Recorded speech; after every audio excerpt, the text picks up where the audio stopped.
আসসালামু আলাইকুম, সবাই কেমন আছেন? তো আজকে হচ্ছে গতকালকে রাখা সেই পেঁপেটা করব, জুস করব। আবিদ বাইরে থেকে আসলে ঠান্ডা ঠান্ডা খেতে ভালো লাগবে। আবিদ গিয়েছে আমাদের বাড়িতে কিছু জিনিস নিয়ে আসার জন্য। তো এদিকে আমি ভাবলাম ও যেহেতু চলেই আসবে, 2 ঘন্টা লাগে আমাদের বাড়ি থেকে আসতে, তো ওর জন্য একটু আমি কিছু ঠান্ডা করে রাখি। তো এখানে যে চিনিটা দেখতে পাচ্ছেন, এটা হচ্ছে আমার শ্বশুরবাড়ি থেকে পাঠিয়েছে। অনেক মজা। যখনই আমি কোনো কিছু করতে যাই এটা দিয়ে আমি 2-1 চামচ এমনিতেই খেয়ে নিই। তো যাই হোক, এখানে হচ্ছে আমি দুই পিসের মতো নিব, আর বাকিটা হচ্ছে আমি অন্য কিছু করব। আমার রান্না করতে বেশ ভালো লাগে, বা নতুন নতুন কিছু করতে আমার খুব ভালো লাগে।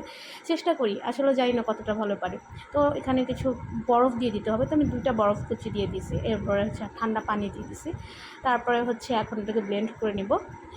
আর এই পেঁপের জুসটা হচ্ছে গতকালকে রাতে আমাদের কথা ছিল করার, কিন্তু আসলে আমরা গতকালকে অনেক বেশি বেশি কাজ করে ফেলছি, সময় পাইনি।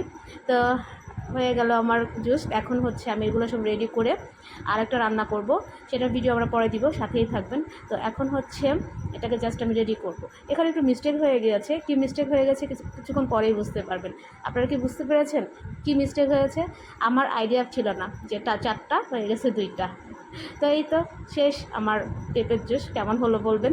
আর আমার হচ্ছে নতুন নতুন রান্নাগুলো দেখতে হলে আমাদের সাথেই থাকতে হবে। ভালো থাকবেন সবাই। আল্লাহ হাফেজ।